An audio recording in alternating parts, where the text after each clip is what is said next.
নমস্কার, আমি কৃষ্ণা। বং ইন বের আরেকটি নতুন ভিডিওতে আপনাদের সকলকে স্বাগত জানাই। আশা করি আপনারা সবাই খুব ভালো আছেন। আজকে শনিবার, বাচ্চাদের স্কুল আর আমাদের অফিস দুটোই ছুটি, তাই আমরা সপরিবার বেরিয়ে পড়েছি একটা নতুন থ্রিল, একটা নতুন অ্যাডভেঞ্চারে। আজকে আমাদের বহুদূর যাওয়ার আছে। গাড়িতে বসেই দেখলাম যে গ্যাস তো অলমোস্ট ফুরিয়ে এসেছে, তাই আমরা পৌঁছে গেছি কস্টকোর গ্যাস স্টেশনে। কস্টকোতে যখন এসেইছি তাই ভাবলাম আজকের ব্রেকফাস্টটা কস্টকো থেকেই সেরে নিই। আমরা সকলে নিয়ে নিলাম চিজ পিৎজা আর চকলেট মিল্কশেক। বহু দূরের রাস্তা তো, তাই ব্রেকফাস্ট হেভিই করলাম। লং ড্রাইভে যাওয়া আমার ফেভারিট, তাই যখনই সময় পাই আমরা বেরিয়ে পড়ি। এখন স্প্রিং সিজন, গরমও ভালোই পড়েছে, কিন্তু মাঝে মাঝে বৃষ্টিও হচ্ছে, তাই এই পাহাড়ের গাছপালাগুলো এখনো হলুদ হয়নি। দেখুন, পাহাড়ের মাঝে একটা ছোট্ট টাউন। আরে কথায় কথায় আপনাদের তো বলাই হয়নি যে আমরা কোথায় যাচ্ছি। অলমোস্ট 1 বছর বাদে আবার যাচ্ছি আমরা মাশরুম হান্টিংয়ে। মাশরুম হান্ট করার জন্য এমনি কোনো স্পেসিফিক জায়গা তো নেই যে এখানে গেলে আমরা পাবোই পাবো। এখন আমরা পৌঁছে গেছি আমাদের লাস্ট ইয়ারের স্পটটাতে, যেখানে আমরা আগের বছর মোরাল মাশরুমস পেয়েছিলাম। এই দেখুন, এক ধরনের মাশরুম পেয়েছি। এটা কিন্তু মোরাল মাশরুম না, এইগুলোকে বলে ফলস মোরাল। বাচ্চারা এটাই পেয়ে কি খুশি। আগে ক্লিন করো জায়গাটা, সরাও ওই লাঠিটা, সরাও সামনেরটা। হ্যাঁ হ্যাঁ, নাও পিক ইট আপ। হ্যাঁ, শো মামা। This is a mushroom. हाँ वही, एक से बात करके क्या फायदा? It looks like morels above. It's a other kind of mushroom. It's a false morel. तो काम नहीं कर रहे, but It is neurotoxic. It's neurotoxic. It's not edible. Basic functionality और इंश्योरेंस डोमेन का तो एक्सपीरियंस है ही। I picked it properly, right, Mom? দেখতে দেখুন এই মাশরুমটা কত ইউনিক। আমার অনেকগুলো হবির মধ্যে একটা হবি হচ্ছে মাইকোলজি নিয়ে বুকস পড়া। মাইকোলজি মানে মাশরুম রিলেটেড স্টাডি। সেখানে আমি কোথায় যেন পড়েছিলাম যে ফলস মাশরুম বেরোনোর 1 বা 2 সপ্তাহ বাদেই রিয়েল মোরাল মাশরুমস বেরোয়। 2-3 ঘন্টা আমরা হাইক করেছি, এদিক ওদিক খোঁজাখুঁজি করার পরেও অন্য কোনো এডিবল মাশরুম আমরা খুঁজে পাইনি। আমরা এবার বোধহয় অনেক তাড়াতাড়িই চলে এসেছি, আর 2 সপ্তাহ বাদে আসলে ভালো হতো। দেখুন এই পাহাড়টা কি অসাধারণ লাগছে, পুরো ওয়াইল্ড ফ্লাওয়ার্সে ভর্তি। এইসব ভিউগুলো বলুন মিস করা যায় কি? তাই আমরা ছুটি পড়লেই বাইরে বেরিয়ে পড়ি। আজকের হাইকিং ট্রিপটা বেশ ভালোই কাটলো, কিন্তু কোনো লাভ হলো না, আর বেশি ঘুরে লাভ নেই। তাই এবার বেলায় বেলায় বাড়ির দিকে চলে যাচ্ছি। লাঞ্চ টাইম অলমোস্ট পেরিয়ে গেছে, তাই বাড়ি ফেরার রাস্তায় একটা স্টপ নিলাম চিপটলেতে। লাঞ্চটা আজকে এখানেই সেরে বাড়ি ফিরবো। চিপটলেতে আমাদের অল টাইম ফেভারিট হচ্ছে এখানকার বারিটো বোলস। আর মিষ্টুর জন্য নিয়েছি চিকেন কেসেডিয়া। ওর চিকেন কেসেডিয়াটা বেশি পছন্দ, আর সাথে আছে গুয়াকামোলি আর চিপস।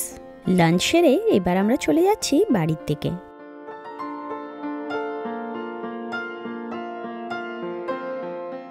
গুড মর্নিং বন্ধুরা, আজকে রবিবার।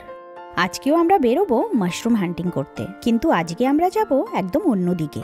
আমি তো অনেক মাইকোলজি কমিউনিটির সাথে যুক্ত, সেখান থেকেই জেনেছি যে আমরা যেদিকে আজকে যাচ্ছি সেখানে অনেক মোরেল মাশরুমস পাওয়া যাচ্ছে। তাই আশা করছি আজকে নিশ্চয়ই আমাদের খালি হাতে ফিরতে হবে না। আমরা কিন্তু এখন আমাদের টার্গেট লোকেশনে পৌঁছে গেছি। চারিদিকের ভিউটা দেখুন কি অসাধারণ। দেখেছেন, এত কিছু বলে দিলাম আপনাদের মাশরুম হান্টিং নিয়ে, কিন্তু আসল কথাটা তো বলাই হলো না। আমি যে এতবার মোরাল মাশরুমের কথা বলছি, এটা আসলে কি আর কেনই বা আমরা এত এক্সাইটেড এই মোরাল মাশরুম পিকিং এর জন্য? আপনারা কি জানেন, এই মোরাল মাশরুম কিন্তু ইন্ডিয়াতেও পাওয়া যায়। এই স্প্রিং সিজনে কাশ্মীর বা হিমাচল প্রদেশ এইসব পাহাড়ি অঞ্চলেই এই মাশরুমটা পাওয়া যায়। ইন্ডিয়াতে মোরাল মাশরুমকে বলে গুচ্ছি। আর এই রেয়ার মাশরুমের দাম শুনলে আপনারা কিন্তু অবাক হয়ে যাবেন। 1 কেজি মোরাল মাশরুমের দাম ইন্ডিয়াতে কিন্তু 40,000 টাকা। আমার মনে হয় এই মাশরুমটা সাধারণ লোকেদের ধরাছোঁয়ার বাইরে। আর এটা ভাববেন না যে এখানে চিপ, এখানেও একইভাবেই এক্সপেন্সিভ। আর এই মাশরুম সিজনে এখানে কিন্তু রীতিমতন হান্টার্সদের লড়াই চলে। কেউ নিজের লোকেশন কারো সাথে শেয়ার করে না। আমরা তো এই দলে একেবারেই নতুন। এখানে কিন্তু আমেরিকান বাচ্চারাও এইসব ম্যাটারে খুব ইন্টারেস্টেড। তাই আমরা চাই পড়াশোনা আর খেলাধুলোর বাইরে এইসব জিনিসেও ওদের একটু ইন্টারেস্ট গ্রো করুক। জানেন তো, মাশরুম হান্টিং ব্যাপারটা শুনতে খুব ভালো লাগলেও মাশরুম খুঁজে পাওয়াটা খুব কঠিন। এখানে আমার বর আর বাচ্চারা লেগে পড়েছে মাশরুম খুঁজতে। দেখুন, এত খোঁজাখুঁজির পরে এই সিজনের প্রথম মোরেল মাশরুম পেলাম। এই দুখানা মাশরুম বেশ ফ্রেশ। মাশরুমটা 1-2 দিন আগের, তাই রোদে শুকিয়ে গেছে। এই জায়গাটা আরো খুঁজে দেখি, নিশ্চয়ই আরো পাওয়া যাবে। দেখুন, এই কাঠের তলায় বর আরেকটা খুঁজে পেয়েছে।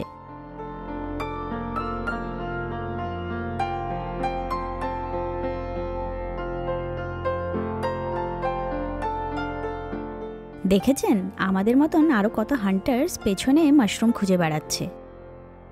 আস্তে আস্তে একটা দুটো করে পাচ্ছি, তাই ইভানও খুব এক্সাইটেড। এই যে দেখুন, ইভুর পাওয়া প্রথম মাশরুম। আপনারা কি জানেন, বিভিন্ন ধরনের মাশরুম বিভিন্ন পরিবেশে গ্রো করে।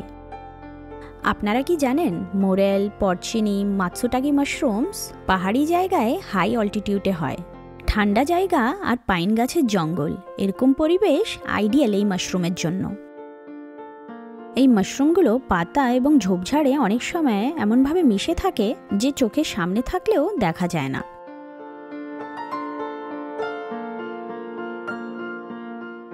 দেখুন, এই মোরেলটা মিষ্টু পেয়েছে।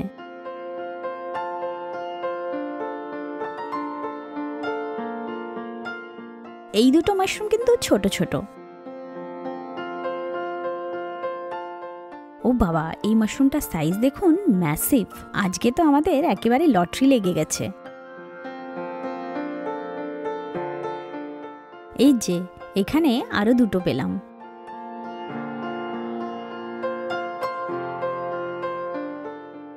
যখন লাস্ট ইয়ার আমরা মাশরুম ফরেজিংয়ে গেছিলাম, এত ফ্রেশ মাশরুমস কিন্তু পাইনি।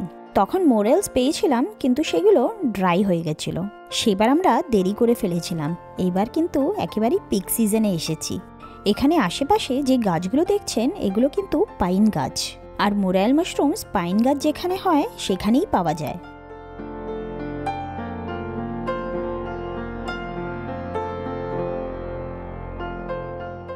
দেখুন, এখানে ছোট বড় মিলিয়ে মিশিয়ে ও কিন্তু অনেকগুলোই মাশরুমস পেয়েছে।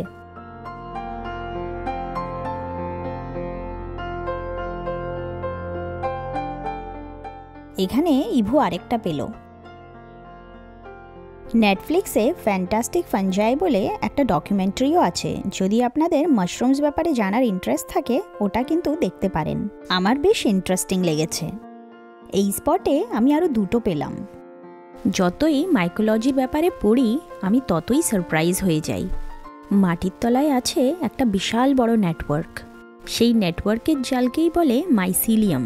আর এই মাইসিলিয়াম থ্রুই একটা গাছ আরেকটা গাছের সাথে কথা বলে। মাইসিলিয়ামের ফল হলো মাশরুম। আপনারা কি জানেন, মাইসিলিয়ামকে দ্য হাইওয়ে আন্ডার সয়েলও বলা হয়। আর মাশরুম যে কত হাজার হাজার ভ্যারাইটিজের আছে, আপনাদের কি বলবো।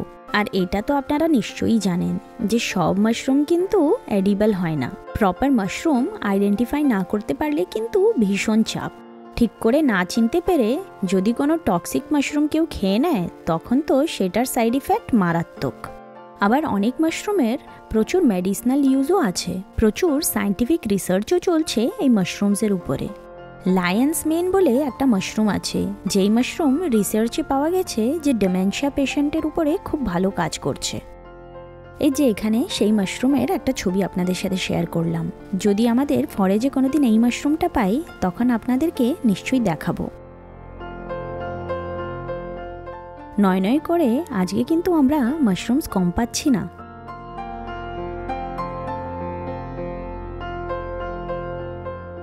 মাশরুম খোঁজা কিন্তু একটা খুবই টিডিয়াস জব, কিন্তু এত কষ্ট করে যখন তুমি অ্যাট লাস্ট মাশরুম খুঁজে পাও, সেই ফিলিং, সেই আনন্দটাই আলাদা। এখানে দেখুন কি খুঁজে পেয়েছি। এইগুলো হলো বুলেট শেল। এখানে আশেপাশে মাঝে মাঝে গান ফায়ারিংয়েরও শব্দ শোনা যায়। অনেকে রাইফেল শুটিং প্র্যাকটিসও করে, আর অনেকে আবার হান্টিংও করে। দেখুন, এতক্ষণ ঘোরাঘুরি করার পরে এই কটা মাশরুম কালেক্ট করলাম।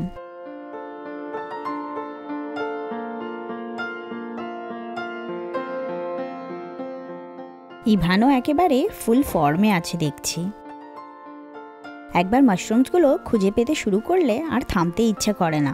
10 মিনিট করতে করতে কি করে 2 ঘন্টা পেরিয়ে যায় বোঝাও যায় না, এতটাই অ্যাডিক্টিং। এই মোরেল মাশরুমটা দেখুন, একেবারেই ফ্রেশ আর কি সুন্দর দেখতে। আপনারা খেয়াল করেছেন কিনা জানি না, মোরেল মাশরুমের শেপটা হচ্ছে পুরো পাইন কোনের মতন। তাই অনেক সময় দূর থেকে দেখে মনে হয় যে মোরেল মাশরুম, কিন্তু কাছে গিয়ে দেখি পাইন কোন। চলুন এবার, আজকের জন্য আমাদের ফরেজিং শেষ। আমরা সবাই খুব টায়ার্ড হয়ে গেছি। বাড়ি ফেরার পথে দেখুন, এখানে রাস্তায় পড়েছে কি সুন্দর একটা লেক।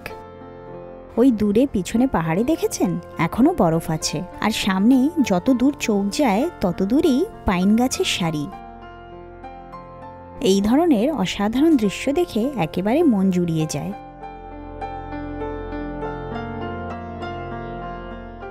আজকের দিনটা আমাদের বেশ ফ্রুটফুল ছিল।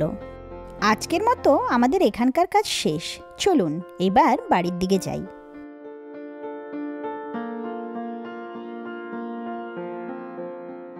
এই দেখুন আমাদের আজকের হল, সুন্দর করে পরিষ্কার করে নিয়েছি। কম পাইনি বলুন? একসাথে পুরোটা তো খাওয়া যাবে না, তাই কিছুটা আমি আমার ডিহাইড্রেটরে ড্রাই করে তুলে রাখবো ভবিষ্যতের জন্য, আর বাকি কিছুটা ফ্রেশ আজকে বানাবো। আজকের স্পেশাল ডিশ হচ্ছে মোরেল মাশরুম পাস্তা। একটা কড়াইতে নিয়ে নিলাম 2 টেবিল চামচ মতন বাটার। বাটার মেল্ট হওয়ার পর এটাতে দিয়ে দিচ্ছি মাশরুমস।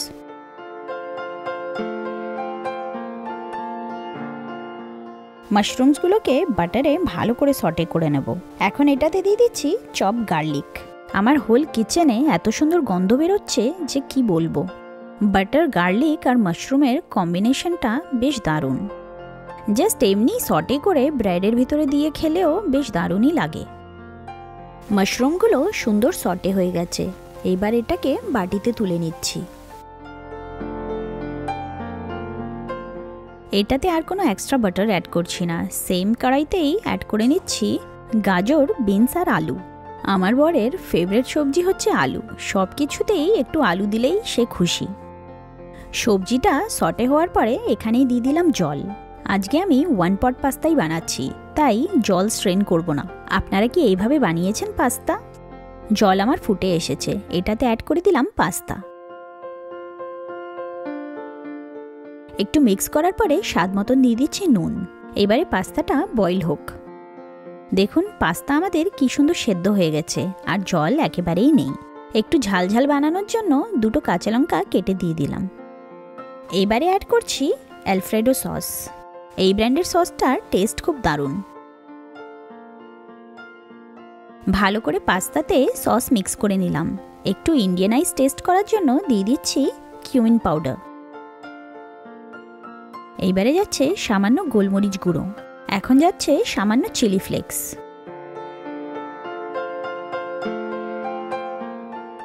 নাটি ফ্লেভারের জন্য সামান্য পার্মেজান চিজ গ্রেট করে দিচ্ছি। এবারে অ্যাড করছি সামান্য ম্যারিনারা সস।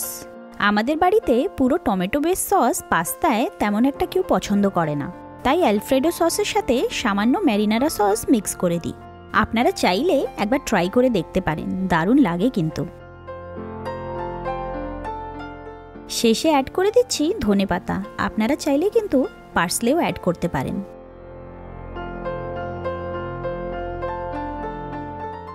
এবারে অ্যাড করছি star of the show, saute করা মোরেল মাশরুমস। আর কটা আলাদা রাখলাম গার্নিশ করার জন্য। এইবারে ভালো করে সব কিছু মিক্স করে নিলাম। আমাদের পাস্তা উইথ মোরেল মাশরুমস একদম রেডি। দেখুন তো কেমন লাগছে দেখতে। এইবারে হয়ে যাক test test. So we have to make the present. Very nice.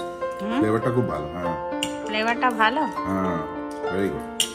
আশা করি আমাদের এই ভিডিওটা আপনাদের ভালো লেগেছে।